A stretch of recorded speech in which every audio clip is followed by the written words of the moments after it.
तो देखिए आपको हम डाल्टन्स एटॉमिक थ्योरी बता रहे हैं। तो डाल्टन्स एटॉमिक थ्योरी में क्या है कि atom which is derived from Greek word, atom जो है कहाँ से आया है, जो ग्रीक वर्ड है एटोमियो से आया है। एटोमियो का मतलब होता है अनडिविजिबल और अनकटेबल, जिसको कट नहीं किया जा सकता है।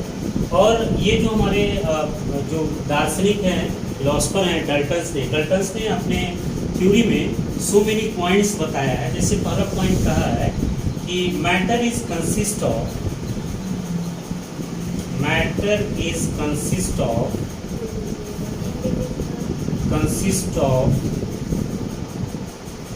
very small particle that is known as atom। इसी को क्या कहा है, एटम कहा है। तो पहला पॉइंट क्या है कि matter consist of very small particle that is known as atom. सबसे पहले एटम के बारे में थ्योरी जो प्रूव्ड थ्योरी था डाल्टन्स ने ही दिया है। उसके बाद अब जब 11th में आइएगा, 11th में आ गए हैं, तो इसके बाद ढेर सारा साइंटिस्ट ने काम किया एटम पे। इसके बाद आप पढ़िएगा बोर मॉडल, बोर ने काम किया, आपको थॉम्सन ने काम किया, वाटरमेलन का मॉडल दिया, रदरफोर्ड ने इसके स्कैटरिंग एक्सपेरिमेंट के बारे में बताया, उसका भी मॉडल फेल हुआ। तब आया हमारा, आपको ये रदरफोर्ड के बाद बोर के बारे में बताएंगे, बोर मॉडल आया, बोर मॉडल भी फेल हुआ।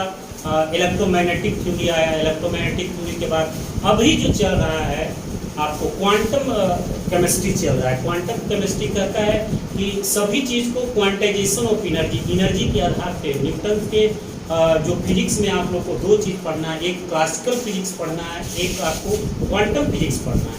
तो classical physics is based on the Newton's law of motion, but जो हमारा क्लासिकल फिजिक्स है, ये क्वांटम फिजिक्स है, वो जो है एनर्जी के आधार पे, वेव के आधार पे, एनर्जी जो है वेव के थ्रू ट्रैवल करता है, उसके आधार पे हम लोग जानेंगे। तो पहला पॉइंट हमारा ये है। दूसरा पॉइंट इन्होंने कहा है कि the compound is made up of element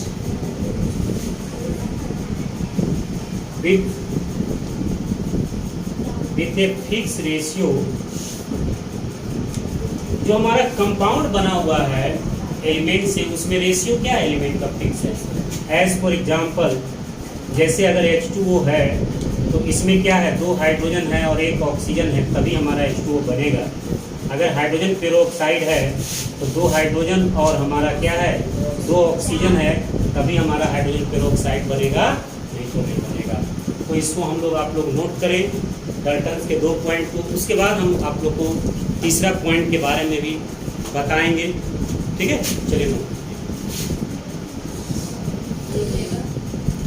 देखिए, अब हम लोग डाल्टन्स के तीसरे पॉइंट पे बात करेंगे। हमने 2 पॉइंट पे बात किया और तीसरे पॉइंट पे बात करेंगे। तीसरा जो पॉइंट है हमारा,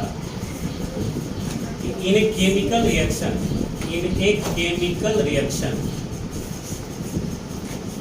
केमिकल रिएक्शन only reorganization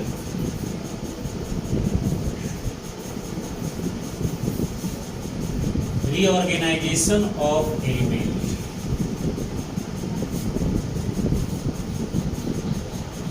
हमने क्या लिखा है, जो केमिकल रिएक्शन होता है तो एलिमेंट का केवल क्या होता है, रीऑर्गेनाइजेशन होता है, ठीक है। Means element is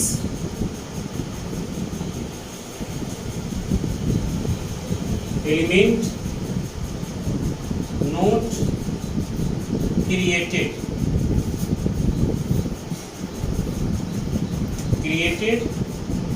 not destroyed।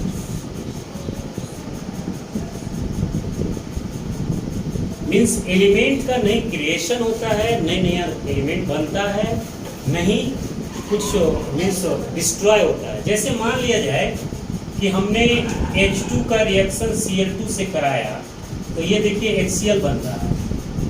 तो इसमें देखिए कि पहले भी हाइड्रोजन और क्लोरीन था, अभी भी हाइड्रोजन और क्लोरीन, ठीक है, वही एलिमेंट है जो पहले था, तो नया एलिमेंट तो कुछ बना नहीं है, कोई नया एलिमेंट तो बना नहीं है। और जो हमारा फोर्थ पॉइंट है, atom of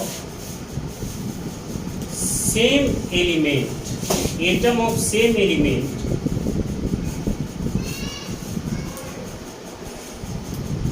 having same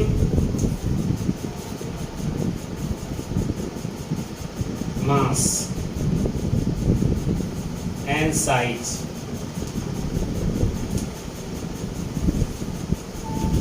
and atom of different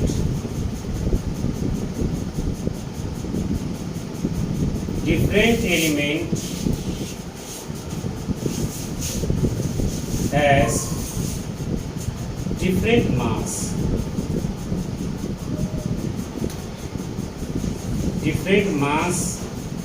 and size, different mass and size। ये हमारा डाल्टन्स एटॉमिक थ्योरी है, और इसको आप लोग नोट डाउन करें और प्रेम से घर जा कर के याद करें।